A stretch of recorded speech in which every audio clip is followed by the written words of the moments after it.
ನಮಸ್ಕಾರ. ಕರ್ನಾಟಕ ದಿನಕ್ಕೆ ಸ್ವಾಗತ. ನಾನು ತೇಜಸ್ವಿನಿ. ಈಗ ಹೆಡ್ಲೈನ್ಸ್. ಶೃಂಗೇರಿ ಮರು ಮತ ಎಣಿಕೆ ವಿಚಾರ ಬಿಜೆಪಿ ವಿರುದ್ಧ ಮುಖ್ಯಮಂತ್ರಿ ಗರಂ. ಮತ ಚೋರಿ ಡಕಾಯಿತಿಯ ಆರೋಪ ಹೊರಿಸಿದ ಸಿಎಂ. ಬಾಗಲಕೋಟೆ ಉಪಚುನಾವಣೆ ಗೆಲುವು ಅಹಿಂದ ಮತಗಳೇ ನಿರ್ಣಾಯಕ ಸಚಿವ ಜಾರಕಿಹೊಳಿ ಹೇಳಿಕೆ. ಹಾಸನ ಜಿಲ್ಲೆಗೆ ರಾಜ್ಯ ಮಟ್ಟದಲ್ಲಿ 4ನೇ ಸ್ಥಾನ. ಎಸ್ಎಸ್ಎಲ್ಸಿ ಪಿಯುಸಿ ಸಾಧಕ ವಿದ್ಯಾರ್ಥಿಗಳಿಗೆ ಮೇ 6ರಂದು ಸನ್ಮಾನ. ಹಾಸನ ಜಿಲ್ಲೆ ಮುಂಚೂಣಿಯಲ್ಲಿರುವುದಕ್ಕೆ ಜಿಲ್ಲಾಧಿಕಾರಿ ಹರ್ಷ.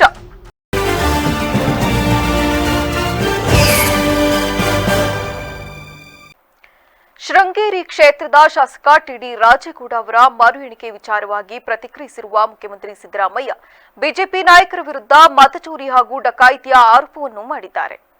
ಕಳೆದ ವಿಧಾನಸಭಾ ಚುನಾವಣೆಯಲ್ಲಿ ಟಿಡಿ ರಾಜೇಗೌಡ ಅವರು 201 ಮತಗಳ ಅಂತರದಿಂದ ಜಯಗಳಿಸಿದ್ರು. ರಾಜೇಗೌಡರಿಗೆ 59,171 ಹಾಗೂ ಬಿಜೆಪಿ ಅಭ್ಯರ್ಥಿ ಡಿಎನ್ ಜೀವರಾಜು ಅವರಿಗೆ 58,970 ಮತಗಳು ಬಂದಿದ್ವು. ಫಲಿತಾಂಶದ ವಿರುದ್ಧ ಜೀವರಾಜು ಅವರು ಹೈಕೋರ್ಟ್ನಲ್ಲಿ ಅರ್ಜಿ ಸಲ್ಲಿಸಿದ್ದು, ನ್ಯಾಯಾಲಯದ ನಿರ್ದೇಶನದಂತೆ 2026ರ ಮೇ 2ರಂದು ಅಂಚೆ ಮತಗಳ ಮರು ಎಣಿಕೆ ನಡೆಯಿತು. ಮರು ಎಣಿಕೆ ವೇಳೆ 255 ಅಂಚೆ ಮತಗಳು ಕಡಿಮೆಯಾಗಿರುವುದು ಪತ್ತೆಯಾಗಿದೆ. ರಾಜೇಗೌಡರಿಗೆ ಬಂದಿದ್ದ ಮತಗಳನ್ನು ತಿರುಚಲಾಗಿದೆ. ಇದು ಬಿಜೆಪಿ ಸರ್ಕಾರವಿದ್ದಾಗ ನಡೆದ ಮತಚೋರಿ ಎಂದು ಸಿಎಂ ದೂರಿದ್ದಾರೆ. ದಾಖಲೆಗಳನ್ನು ಇಟ್ಟಿದ್ದ ಟ್ರಂಕ್ಗೆ ಕೈ ಹಾಕಿ ಸಿಬ್ಬಂದಿ ಮೂಲಕ ಮತಗಳನ್ನು ತಿದ್ದಿಸಲಾಗಿದೆ. ಅಧಿಕಾರಿಗಳ ಮೇಲಿನ ಒತ್ತಡದಿಂದ ಈ ಪ್ರಮಾದ ನಡೆದಿದೆ ಎಂಬುದು ಮೇಲ್ನೋಟಕ್ಕೆ ಸಾಬೀತಾಗಿದೆ. ಹಣ್ಣು ತಿಂದವರು ತಪ್ಪಿಸಿಕೊಂಡು ಸಿಪ್ಪೆ ತಿಂದವರು ಸಿಕ್ಕಿ ಹಾಕಿಕೊಂಡಿದ್ದಾರೆ. ಕೋಟಿ ತಿಂದು ಮೇಕೆ ಬಾಯಿಗೆ ಒರೆಸಿದಂತೆ ಬಿಜೆಪಿ ನಾಯಕರ ವರ್ತನೆ ಇದೆ ಎಂದು ಸಿಎಂ ವ್ಯಂಗ್ಯವಾಡಿದ್ದಾರೆ. 171 ಮತಗಳು ಬಂದಿದ್ದವು. 59,171 ಮತಗಳು ಬಂದಿದ್ದವು.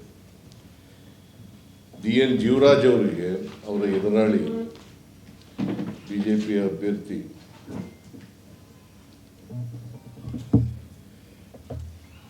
ಅವರಿಗೆ 58,970 ಮತಗಳು ಬಂದಿದ್ದವು.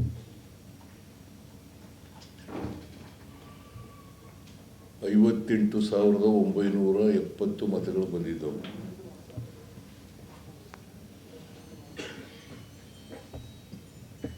ರಾಜೇಗೌಡರಿಗೆ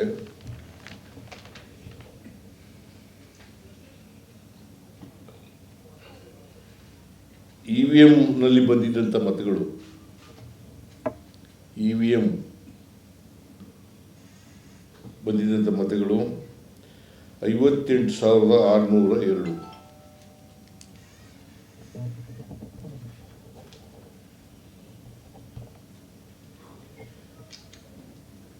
ಮತ್ತು ಪೋಸ್ಟಲ್ನಲ್ಲಿ ಬಂದಿದ್ದಂಥ ಮತಗಳು 569.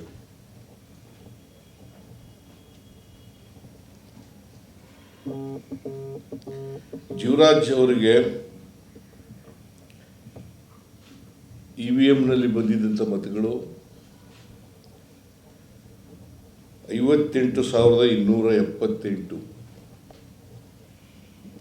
58,278. ಪೋಸ್ಟಲ್ ಉಪಚುನಾವಣೆಯಲ್ಲಿ ನಿರೀಕ್ಷೆಗೂ ಮೀರಿ ಹೆಚ್ಚು ಮತಗಳು ಬಂದಿದ್ದು, ಸ್ಥಳೀಯ ಶಾಸಕರು, ಮುಖಂಡರ ಶ್ರಮ ಹಾಗೂ ಅಹಿಂದ ವರ್ಗದ ಮತಗಳು ನಿರ್ಣಾಯಕ ಪಾತ್ರ ವಹಿಸಿವೆ ಎಂದು ಸಚಿವ ಸತೀಶ್ ಜಾರಕಿಹೊಳಿ ತಿಳಿಸಿದ್ದಾರೆ. ಸ್ಥಳೀಯ ಮುಖಂಡರು ಹಾಗೂ ಶಾಸಕರು ಪಕ್ಷದ ಗೆಲುವಿಗಾಗಿ ಒಗ್ಗಟ್ಟಾಗಿ ಕೆಲಸ ಮಾಡಿದ್ದಾರೆ. ಅಭಿವೃದ್ಧಿ ಕಾರ್ಯಗಳು, ಪಕ್ಷದ ಮತಗಳು ಮತ್ತು ನಾಯಕರ ಮೇಲಿನ ಅಭಿಮಾನವು ಕೈ ಹಿಡಿದಿದೆ. ಶಿಗ್ಗಾಂವ್ನಲ್ಲಿ ಬಳಸಿದ ತಂತ್ರಗಾರಿಕೆಯನ್ನೇ ಇಲ್ಲಿಯೂ ಬಳಸಲಾಗಿದ್ದು, ಅಹಿಂದ ವರ್ಗವನ್ನು ಒಗ್ಗೂಡಿಸುವಲ್ಲಿ ಯಶಸ್ಸು ಸಿಕ್ಕಿದೆ. ಮುಂದಿನ ಚುನಾವಣೆಗಳಿಗೂ ಇದೇ ಮಾದರಿಯನ್ನು ಮುಂದುವರಿಸಬೇಕಿದೆ. ಈ ವಿಚಾರ ಸಂಪೂರ್ಣವಾಗಿ ಹೈಕಮಾಂಡ್ಗೆ ಸೇರಿದ್ದು. ದೆಹಲಿ ಮಟ್ಟದಲ್ಲಿ ನಿರ್ಧಾರವಾಗಬೇಕಿದೆ. ರಾಜ್ಯ ನಾಯಕರ ಕೈಯಲ್ಲಿ ಈ ಬಗ್ಗೆ ಯಾವುದೇ ಅಧಿಕಾರವಿಲ್ಲ. ದಾವಣಗೆರೆಯಲ್ಲಿ ಅಲ್ಪಸಂಖ್ಯಾತರ ಮತಗಳು ಕೈತಪ್ಪಿರುವುದು ನಿಜ. 2 ವರ್ಷಗಳ ಕಾಲಾವಕಾಶವಿದ್ದು ಈ ಕೊರತೆಯನ್ನು ಸರಿಪಡಿಸಲು ಕ್ರಮ ಕೈಗೊಳ್ಳಲಾಗುವುದು. ಸೆಕ್ಯುಲರ್ ಸಿದ್ಧಾಂತ ಹೊಂದಿರುವ ಪಕ್ಷಗಳಿಗೆ ಕಾಂಗ್ರೆಸ್ ಬೆಂಬಲ ನೀಡಲಿದೆ ಎಂದು ಅವರು ಸ್ಪಷ್ಟಪಡಿಸಿದ್ದಾರೆ. ಆಲ್ ಫ್ಯಾಕ್ಟರ್ ಕೂಡಿ ಗೆಲ್ಲಕ್ಕೆ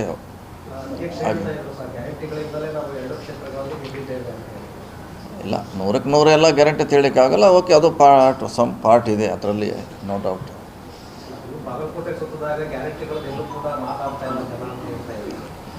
ಇಲ್ಲ, ಅದೇ ಇಲ್ಲ, ಅದಕ್ಕೆ 100ಕ್ಕೆ 100 ಗ್ಯಾರಂಟಿ ಅಂತ ಹೇಳಲಿಕ್ಕೆ ಆಗಲ್ಲ. ಎಲ್ಲ ಕೂಡಿ ಅದು ಒಂದು ಪಾರ್ಟ್ ಇರ್ತಿದೆ. 10ರಲ್ಲಿ ಅದು 1% ಡೆವಲಪ್ಮೆಂಟು, ಮೇಟಿ ಅವರ ಅಭಿಮಾನ, ಪಕ್ಷದ ಓಟು, ಡೆವಲಪ್ಮೆಂಟು, ಇವೆಲ್ಲ ಕೂಡಿ ಗೆಲ್ಲಲಿಕ್ಕೆ ಒಂದೇ ಆದರೆ ಒಂದರಿಂದ ನಾವು ಯಾವುದೇ ಗೆಲ್ಲಲಿಕ್ಕಾಗೋಲ್ಲ. ಸುಮಾರು ಫ್ಯಾಕ್ಟ್ರಿಗಳಿಂದ ಗೆದ್ದಿದೆ, ಅದರಲ್ಲಿ ನೋ ಡೌಟ್. ಚುನಾವಣೆಯಿಂದಲೂ ಕೂಡ ಇಷ್ಟ ಅಂತರದಲ್ಲಿ ಯಾವ ಚುನಾವಣೆಯಲ್ಲೂ ಯಾರು ಗೆದ್ದಿಲ್ಲ. ಯಾರು ಇಷ್ಟು 10,000 ಅಷ್ಟೇ ಮ್ಯಾಕ್ಸಿಮಮ್. ಅಷ್ಟು ಪ್ರಮಾಣದಲ್ಲಿ ಅಂತರ ಆಗಲಿಕ್ಕೆ ಏನು ರೀಸನ್ ಇದೆ? ನಮ್ಮ ಓಟುಗಳು BJPಯಲ್ಲಿ ಇರೋದ್ರಿಂದ ಅವನು ವಾಪಸ್ ಪಡೆಯುವಲ್ಲಿ ಯಶಸ್ವಿ ಆಗಿದ್ವಿ. ನಾವೇನು 5 ಓಟ್ ಹತ್ತೀವಿ, SC/ST ಓಟ್ ಹತ್ತಿಲ್ಲ. ಅವರೆಲ್ಲ BJP. ಎಸ್ಎಸ್ಎಲ್ಸಿ ಪಿಯುಸಿ ಪರೀಕ್ಷೆಯಲ್ಲಿ ಉತ್ತಮ ಫಲಿತಾಂಶ ತರುವ ಮೂಲಕ ಜಿಲ್ಲೆಗೆ ಕೀರ್ತಿ ತಂದಿರುವ ವಿದ್ಯಾರ್ಥಿಗಳನ್ನು ಅಭಿನಂದಿಸಲು ಹಾಸನ ಜಿಲ್ಲಾಡಳಿತ ಮುಂದಾಗಿದೆ. ಜಿಲ್ಲೆಯ 536 ಪ್ರೌಢಶಾಲೆಗಳ ಪೈಕಿ 97.51% ಫಲಿತಾಂಶ ದಾಖಲಿಸಿದೆ ಎಂದು ಜಿಲ್ಲಾಧಿಕಾರಿ ಲತಾ ಕುಮಾರಿ ತಿಳಿಸಿದ್ದಾರೆ. ಈ ಕುರಿತು ಸುದ್ದಿಗೋಷ್ಠಿ ನಡೆಸಿ ಮಾಹಿತಿ ನೀಡಿರುವ ಅವರು, ಕಳೆದ ಬಾರಿ ರಾಜ್ಯ ಮಟ್ಟದಲ್ಲಿ ಎಸ್ಎಸ್ಎಲ್ಸಿ ಪರೀಕ್ಷೆಯಲ್ಲಿ 6ನೇ ಸ್ಥಾನದಲ್ಲಿದ್ದ ಹಾಸನ ಜಿಲ್ಲೆ ಈ ಬಾರಿ 4ನೇ ಸ್ಥಾನ ಪಡೆದುಕೊಂಡಿದೆ. ಕರಾವಳಿ ಪ್ರದೇಶದ ಜಿಲ್ಲೆಗಳನ್ನು ಹೊರತುಪಡಿಸಿದರೆ ಹಾಸನ ಜಿಲ್ಲೆಯು ಮುಂಚೂಣಿಯಲ್ಲಿದೆ ಎಂದು ಹರ್ಷ ವ್ಯಕ್ತಪಡಿಸಿದ್ದಾರೆ. ಈ ಬಾರಿ ಬಾಲಕಿಯರು 98.58% ಉತ್ತೀರ್ಣರಾಗುವ ಮೂಲಕ ಮುಂಚೂಣಿಯಲ್ಲಿದ್ದರೆ ಬಾಲಕರು 96.41% ಉತ್ತೀರ್ಣರಾಗಿದ್ದಾರೆ. ಅಷ್ಟೇ ಅಲ್ಲದೆ ಗ್ರಾಮೀಣ ಪ್ರದೇಶದ ಮಕ್ಕಳು ಈ ಬಾರಿಯ ಪರೀಕ್ಷೆಯಲ್ಲಿ ಅತ್ಯುತ್ತಮ ಫಲಿತಾಂಶವನ್ನು ನೀಡಿದ್ದಾರೆ ಎಂದರಲ್ಲದೆ ಉತ್ತಮ ಅಂಕಗಳನ್ನು ಗಳಿಸಿ ಸಾಧನೆ ಮಾಡಿರುವ ವಿದ್ಯಾರ್ಥಿಗಳನ್ನು ಸನ್ಮಾನಿಸಲು ಜಿಲ್ಲಾ ಉಸ್ತುವಾರಿ ಸಚಿವರ ನೇತೃತ್ವದಲ್ಲಿ ಹಾಗೂ ಜನಪ್ರತಿನಿಧಿಗಳ ಸಹಭಾಗಿತ್ವದಲ್ಲಿ ಮೇ 6ರಂದು ಹಾಸನಾಂಬ ಕಲಾಕ್ಷೇತ್ರದಲ್ಲಿ ವಿಶೇಷ ಕಾರ್ಯಕ್ರಮವನ್ನು ಹಮ್ಮಿಕೊಳ್ಳಲಾಗಿದೆ.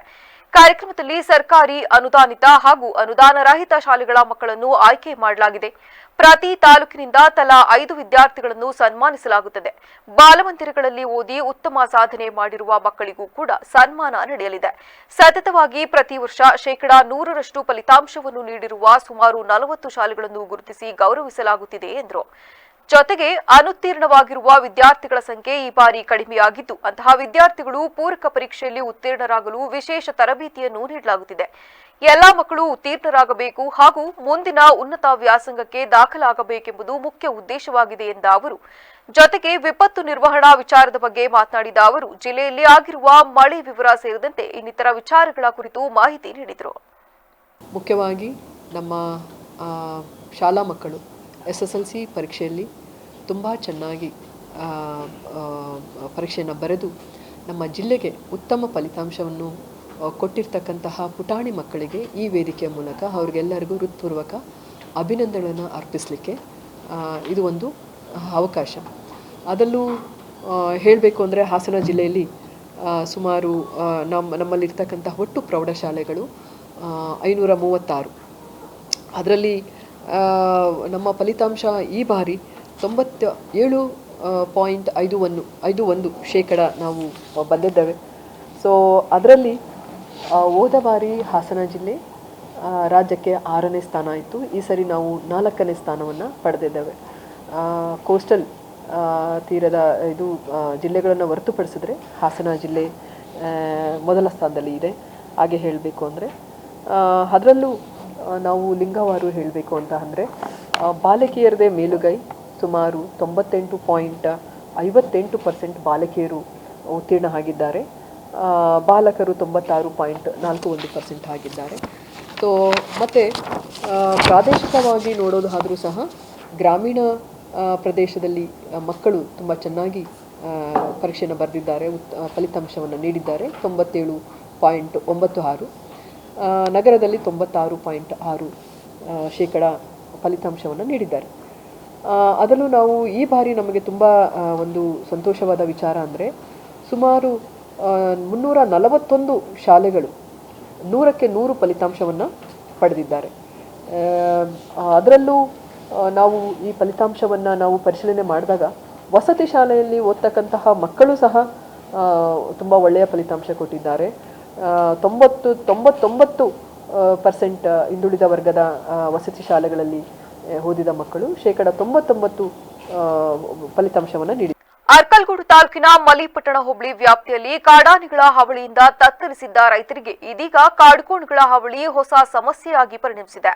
ತೋಟಗಳಿಗೆ ಲಗ್ಗೆ ಇಡುತ್ತಿರುವ ಕಾಟಿಗಳ ಹಿಂಡು ಅಪಾರ ಪ್ರಮಾಣದ ಬೆಳೆಗಳನ್ನು ನಾಶ ಮಾಡುತ್ತಿದ್ದು ರೈತರು ಕಂಗಾಲಾಗಿದ್ದಾರೆ. ಮಲ್ಲಿಪಟ್ಟಣ ಹೋಬಳಿ ಭಾಗದಾಳು ಗ್ರಾಮದ ಕಾಫಿ ಬೆಳೆಗಾರರ ಸಂಘದ ಎಎಚ್ಡಿಪಿಎ ನಿರ್ದೇಶಕರಾದ ಬಿಜೆ ಕಾಂತರಾಜ್ ಅವರ ಕಾಫಿ ತೋಟದಲ್ಲಿ ಇತ್ತೀಚೆಗೆ 2 ಕಾಟಿಗಳು ಪ್ರತ್ಯಕ್ಷವಾಗಿದ್ವು. ಈ ಕಾಡುಕೋಣಗಳು ಪಕ್ಕದಲ್ಲೇ ಇರುವ ಬೈಸೂರು ಅರಣ್ಯ ಮತ್ತು ಗಂಗಾವಾರ ಅರಣ್ಯ ಪ್ರದೇಶದಲ್ಲಿ ಬೀಡು ಬಿಟ್ಟಿದ್ದು ನಿತ್ಯ ತೋಟಗಳಿಗೆ ನುಗ್ಗಿ ಬೆಳೆಗಳನ್ನು ಲೂಟಿ ಮಾಡುತ್ತಿವೆ. ಕಾಫಿ ಮತ್ತು ಅಡಿಕೆ ಸಸಿಗಳನ್ನು ತುಳಿದು ನಾಶಪಡಿಸುತ್ತಿರುವುದರಿಂದ ರೈತರಿಗೆ ಅಪಾರ ನಷ್ಟ ಉಂಟಾಗುತ್ತಿದೆ. ಈಗಾಗಲೇ ಕಾಡಾನೆಗಳ ಉಪಟಳದಿಂದ ಬೇಸತ್ತಿದ್ದ ಸ್ಥಳೀಯರು ಇದೀಗ ಕಾಟಿಗಳ ಕಾಟದಿಂದಾಗಿ ಕೃಷಿ ಚಟುವಟಿಕೆಗಳನ್ನು ಮುಂದುವರಿಸಲು ಆತಂಕ ಪಡುವಂತಾಗಿದೆ.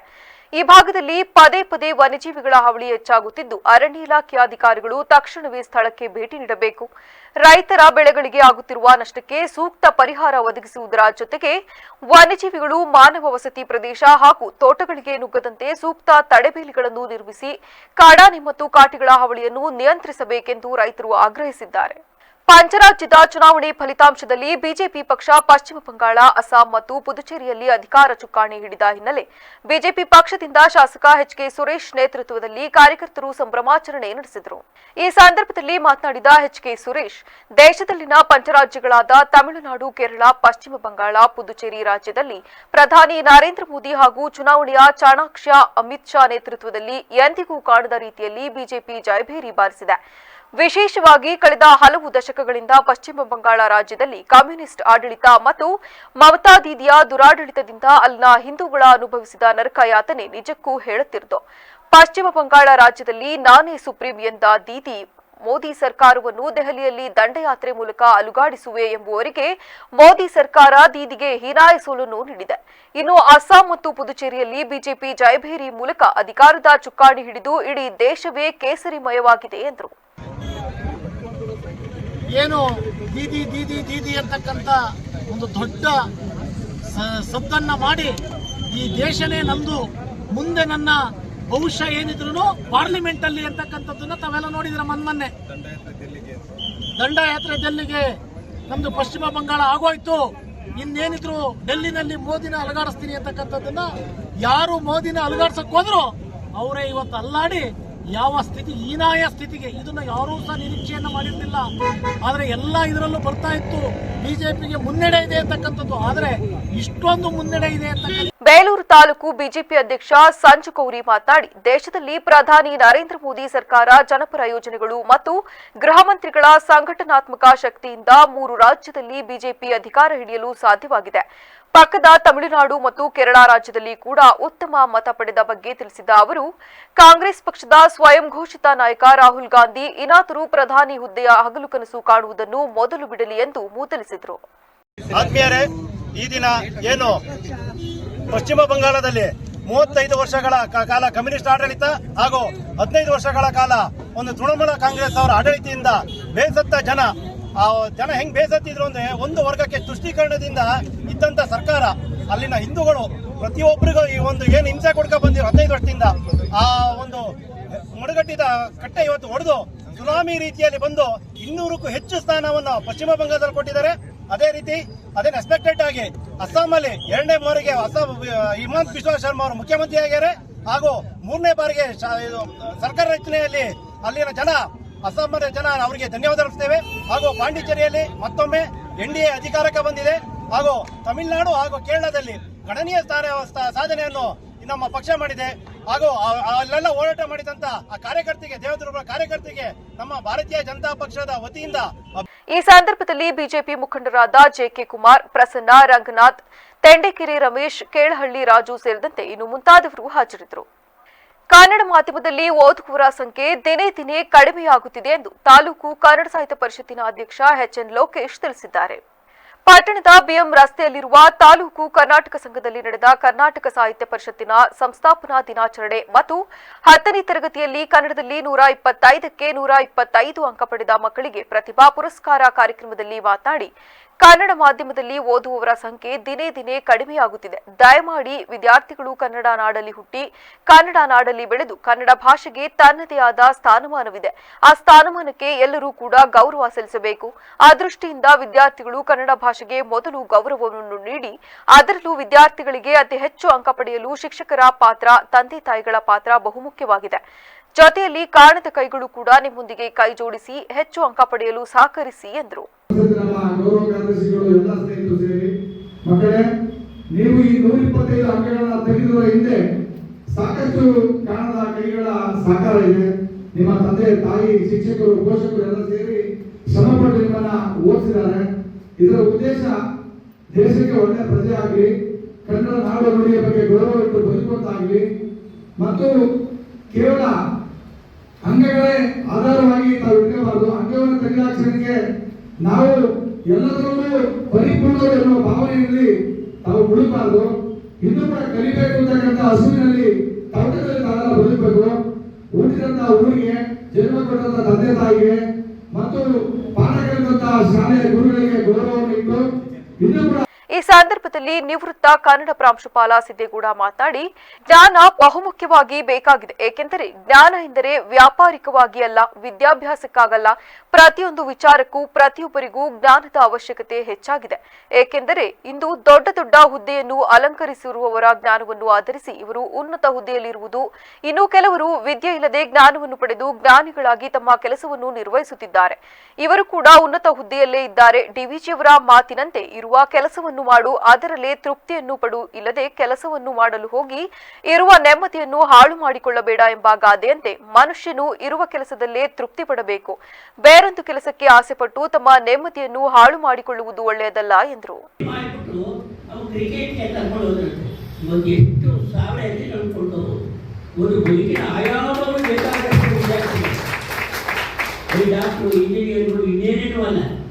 ಆಯಾ ಕ್ಷೇತ್ರದಲ್ಲಿ ಅದಕ್ಕೆ ನಮ್ಮ ಹುಡುಗರು ಹೇಳ್ತಾರೆ, ಇರುವ ಕೆಲಸವ ಮಾಡು, ಕಿರಿದನ್ನು ಕೊಡಗುಡದೆ ದೊರಕುದ ಹಸಾರಗಳನ್ನು ಕರೆ ಬರುವ ನಡೆ ಪದಕುಶಿಯ ನಡೆಯುವುದು ಮಂಕುತಿಮ್ಮನ ಮಾತು ಹೇಳ್ತಾರೆ.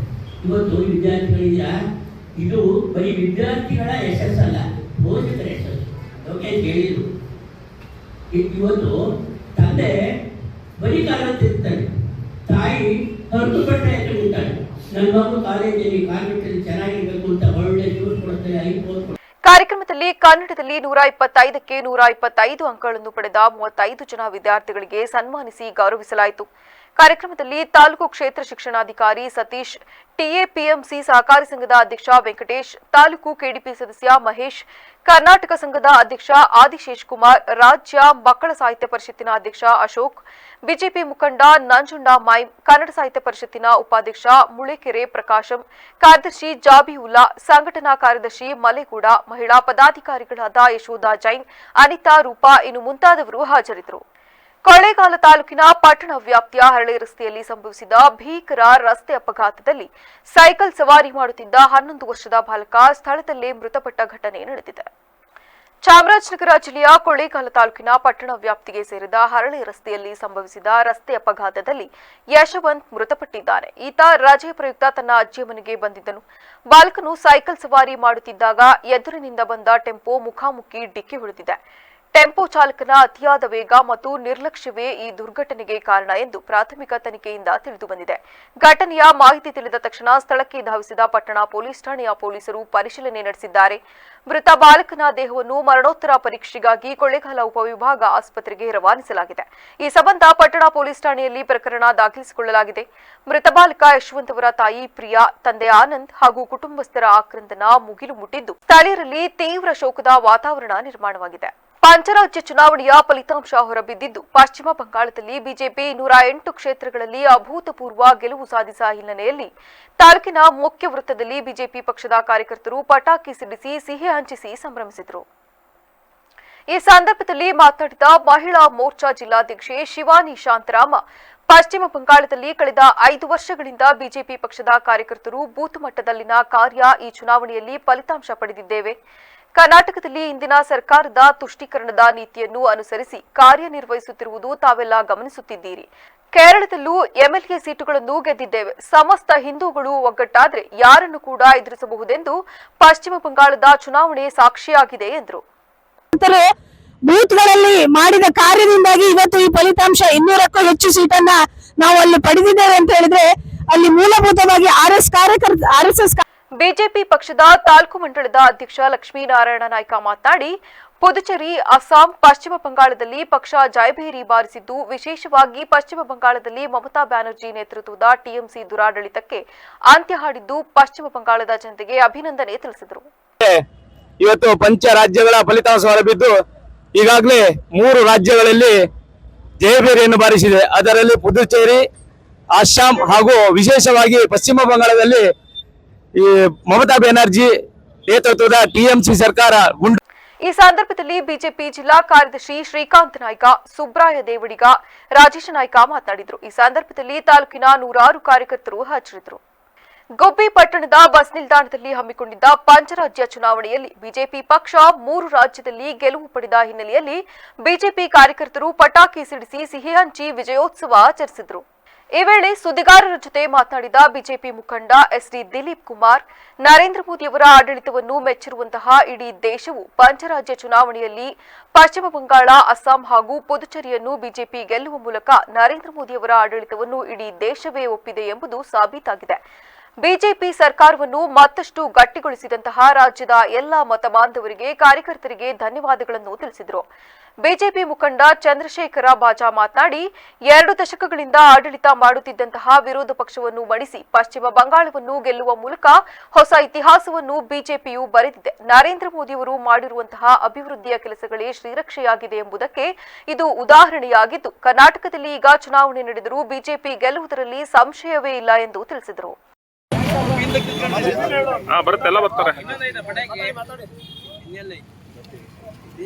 ಏನಿವತ್ತು ಪಂಚರಾಜ್ಯ ಚುನಾವಣೆಯಲ್ಲಿ 3 ರಾಜ್ಯದಲ್ಲಿ ಬಿಜೆಪಿ ಗೆದ್ದು ಬೀಗಿದೆ. ನರೇಂದ್ರ ಮೋದಿಯವರ ನೇತೃತ್ವದ ಸರ್ಕಾರ ಸಾಧನೆಗಳ ಬಗ್ಗೆ ಜನ ಮನಸೋತು ಮತ್ತು ರಾಜ್ಯಗಳ ಮುನ್ನಡೆಸೋಕ್ಕೋಸ್ಕರ ಜನ ಒಳ್ಳೆ ನಿರ್ಧಾರ ತಗೊಂಡಿದ್ದಾರೆ. ಪಶ್ಚಿಮ ಬಂಗಾಳ ಇರ್ಬೋದು, ಅಸ್ಸಾಂ ಇರ್ಬೋದು, ಪಾಂಡಿಚೇರಿ ಇರ್ಬೋದು. ಆತ್ಮೀಯ ಬಂಧುಗಳೇ, ಏನು ಪಂಚರಾಜ್ಯ ಚುನಾವಣೆ ನಡೀತು ಅದರಲ್ಲಿ 3 ಸರ್ಕಾರಗಳು ಬದಲಾವಣೆ ಆಗಿ 2 ಸರ್ಕಾರಗಳು ಮುಂದುವರೆದಿದೆ. ಬಿಜೆಪಿ ಸರ್ಕಾರ ಇದ್ದಂಥ ಅಸ್ಸಾಂ ಇರ್ಬೋದು, ಪುದುಚೇರಿನಲ್ಲಿ ಸರ್ಕಾರ ಮುಂದುವರೆದಿದೆ. ತಮಿಳುನಾಡು, ಪಶ್ಚಿಮ ಬಂಗಾಳ ಮತ್ತು ಕೇರಳದಲ್ಲೇನು ಹಿಂದೂ ವಿರೋಧಿ ಸರ್ಕಾರಗಳಿದ್ದು ಆ ಹಿಂದೂ ವಿರೋಧಿ ಸರ್ಕಾರಗಳು 3 ಜನ ಮುಖ್ಯಮಂತ್ರಿಗಳು ಸೋಲೋದ್ರ ಮುಖಾಂತರ ಈ ದೇಶದಲ್ಲಿ ಹಿಂದುತ್ವದ. ಈ ಸಂದರ್ಭದಲ್ಲಿ ಬಿಜೆಪಿ ಜಿಲ್ಲಾ ಉಪಾಧ್ಯಕ್ಷ ಭೈರಪ್ಪ, ಬಿಜೆಪಿ ತಾಲೂಕು ಅಧ್ಯಕ್ಷ ಬಲರಾಮಯ್ಯ, ಮುಖಂಡರಾದ ನಂಜೇಗೌಡ ಹಾಗೂ ಕಾರ್ಯಕರ್ತರು ಭಾಗವಹಿಸಿದರು. ಪಶ್ಚಿಮ ಬಂಗಾಳದಲ್ಲಿ ಬಿಜೆಪಿ ಗೆಲುವು ಸಾಧಿಸಿರುವುದಕ್ಕೆ ಅಕ್ರಮ ಬಾಂಗ್ಲಾ ವಲಸಿಗರಲ್ಲಿ ನಡುಕ ಶುರುವಾಗಿದ್ದು, ಕಾಂಗ್ರೆಸ್ ಆಡಳಿತವಿರುವ ರಾಜ್ಯಗಳತ್ತ ಮುಖ ಮಾಡುತ್ತಿದ್ದಾರೆಂದು ಕಲಬುರಗಿಯ ಆಂದೋಲನ ಮಠದ ಶ್ರೀ ಸಿದ್ದಲಿಂಗ ಸ್ವಾಮೀಜಿ ಗಂಭೀರ ಆರೋಪ ಮಾಡಿದ್ದಾರೆ. ಪಶ್ಚಿಮ ಬಂಗಾಳದಲ್ಲಿ ಬಿಜೆಪಿ ಗೆದ್ದ ಬಳಿಕ ಲಕ್ಷಾಂತರ ಬಾಂಗ್ಲಾ ವಲಸಿಗರು ಕಾಂಗ್ರೆಸ್ ಆಡಳಿತವಿರುವ ರಾಜ್ಯಗಳತ್ತ ವಲಸೆ ಹೋಗುತ್ತಿದ್ದಾರೆ. ಇದೇ ರೀತಿ ರಾಜ್ಯಕ್ಕೆ ವಲಸಿಗರು ಬಂದರೆ ಮುಂದಿನ 10 ವರ್ಷಗಳಲ್ಲಿ ಕರ್ನಾಟಕ ಮತ್ತೊಂದು ಬಾಂಗ್ಲಾದೇಶವಾಗಿ ಬದಲಾಗಲಿದೆ ಎಂದು ಶ್ರೀಗಳು ಎಚ್ಚರಿಸಿದ್ದಾರೆ. ರಾಜ್ಯಕ್ಕೆ ಅಕ್ರಮವಾಗಿ ಬಾಂಗ್ಲಾ ನಿವಾಸಿಗಳು ನುಸುಳುವುದನ್ನು ತಡೆಯಲು ರೈಲ್ವೆ ಮತ್ತು ಬಸ್ ನಿಲ್ದಾಣಗಳಲ್ಲಿ ಕಟ್ಟುನಿಟ್ಟಿನ ತಪಾಸಣಾ ಕೇಂದ್ರಗಳನ್ನು ಸ್ಥಾಪಿಸುವಂತೆ ಸ್ವಾಮೀಜಿ ಸರ್ಕಾರವನ್ನು ಆಗ್ರಹಿಸಿದ್ದಾರೆ. ಮಮತಾ ಬ್ಯಾನರ್ಜಿಯವರ ಆಡಳಿತಕ್ಕೆ ಜನರು ತಿರಸ್ಕಾರದ ಮೂಲಕ ಕೊನೆ ಮೊಳೆ ಹೊಡೆದಿದ್ದಾರೆ. ಬಂಗಾಳದಲ್ಲಿ ಬಿಜೆಪಿ ಸರ್ಕಾರ ಬಂದರೆ ಅಕ್ರಮ ವಲಸಿಗರನ್ನು ಹೊರಹಾಕುವುದಾಗಿ ನೀಡಿದ ಹೇಳಿಕೆಯನ್ನು ಶ್ರೀಗಳು ಸ್ವಾಗತಿಸಿದ್ದಾರೆ. ಕೇಂದ್ರ ಸರ್ಕಾರ ಜಾರಿಗೊಳಿಸುವ ಕಾನೂನುಗಳನ್ನು ರಾಜ್ಯದಲ್ಲಿ ಜಾರಿಗೆ ತರಲು ಅವಕಾಶ ನೀಡುವುದಿಲ್ಲ ಎಂದು ಹೇಳಿರುವ ಮಮತಾ ಬ್ಯಾನರ್ಜಿಯವರ ನಿಲುವನ್ನು ಸ್ವಾಮೀಜಿ ಖಂಡಿಸಿದ್ದಾರೆ. ಈಗಾಗಲೇ ಇದರ ಬಗ್ಗೆ ನಾವು ಚರ್ಚೆಯನ್ನ ಮಾಡಿದ್ದೀವಿ. ಹಲವಾರು ಬಾರಿ ಇಲ್ಲಿಯ ರಾಜ್ಯಪಾಲರಿಗೂ ಕೂಡ ನಾವೇ ಖುದ್ದಾಗಿ ಮನವಿ ಕೊಟ್ಟಿದ್ದೇವೆ. ಯೂನಿವರ್ಸಿಟಿಯಲ್ಲಿ ಈ ಬಾಂಗ್ಲಾ ಗುಸ್ಪೈಟಿಗಳನ್ನ ಇಲ್ಲಿಂದ ಓಡಿಸಬೇಕು ಅಂತ ಹೇಳಿ ಈ ದೇಶದ ಅಜೆಂಡಾನೇ ಅದಿದೆ. ಭಾರತ ಅನ್ನುವಂಥದ್ದು ಇದೊಂದು ಛತ್ರ ಅಲ್ಲ. ಶತ್ರು ರಾಷ್ಟ್ರದ ವಿಷಸರ್ಪಗಳನ್ನ ನಮ್ಮ ದೇಶದ ಅನ್ನ ನೀರು ಕೊಟ್ಟು ಸಾಕ್ಲಿಕ್ಕೆ ನಾವೇನು ಹುಚ್ಚ? ಹೀಗಾಗಿ ಮೋದಿ ಅವರು ನಿನ್ನೆ ಏನು ಆ ಮಾತು ಹೇಳಿದಾರಲ್ಲ, ಇದು ಅಕ್ಷರ ಸಹ ನಾವೆಲ್ಲರೂ ಸ್ವಾಗತ ಮಾಡಬೇಕಾಗಿದೆ. ಇದು ಕೇವಲ ಮೋದಿಯವರ ಕರ್ತವ್ಯ ಅಷ್ಟೇ ಅಲ್ಲ. ಮಮತಾ ದೀದಿ ಸೊಕ್ಕಿನ ಮಾತಾಡ್ತಿದ್ರು. ಕೇಂದ್ರ ಸರ್ಕಾರ ಜಾರಿ ಮಾಡುವಂತಹ ಯಾವುದೇ ನಿಯಮಗಳು, ಕಾನೂನನ್ನ ನನ್ನ ರಾಜ್ಯದಲ್ಲಿ ಚಲಾವಣೆ ಮಾಡಕ್ಕೆ ಬಿಡೋದಿಲ್ಲ ಅಂತೇಳಿ ಸವಾಲಾಗ್ತಾ ಇದ್ರು. ಅದು ಸವಾಲು ಮೋದಿ ಅವರಿಗಲ್ರಿ, ಈ ದೇಶದ ಸಂವಿಧಾನಕ್ಕೆ. ಈಗ ಮತ್ತೊಮ್ಮೆ ಹೆಡ್ಲೈನ್ಸ್. ಶೃಂಗೇರಿ ಮರು ಮತ ಎಣಿಕೆ ವಿಚಾರ ಬಿಜೆಪಿ ವಿರುದ್ಧ ಮುಖ್ಯಮಂತ್ರಿ ಗರಂ, ಮತ ಚೋರಿ ಡಕಾಯಿತಿಯ ಆರೋಪ ಹೊರಿಸಿದ ಸಿಎಂ. ಬಾಗಲಕೋಟೆ ಉಪಚುನಾವಣೆ ಗೆಲುವು, ಅಹಿಂದ ಮತಗಳೇ ನಿರ್ಣಾಯಕ, ಸಚಿವ ಜಾರಕಿಹೊಳಿ ಹೇಳಿಕೆ. ಹಾಸನ ಜಿಲ್ಲೆಗೆ ರಾಜ್ಯ ಮಟ್ಟದಲ್ಲಿ 4ನೇ ಸ್ಥಾನ. ಎಸ್ಎಸ್ಎಲ್ಸಿ ಪಿಯುಸಿ ಸಾಧಕ ವಿದ್ಯಾರ್ಥಿಗಳಿಗೆ ಮೇ 6ರಂದು ಸನ್ಮಾನ. ಹಾಸನ ಜಿಲ್ಲೆ ಮುಂಚೂಣಿಯಲ್ಲಿರುವುದಕ್ಕೆ ಜಿಲ್ಲಾಧಿಕಾರಿ ಹರ್ಷ. ಕ್ಷಣ ಕ್ಷಣದ ಸುದ್ದಿಗಾಗಿ ನೋಡ್ತಾ ಇರಿ ವಿವಿಸಿ ಟಿವಿ, ಸತ್ಯದ ಕಡೆ ನಮ್ಮ ನಡೆ.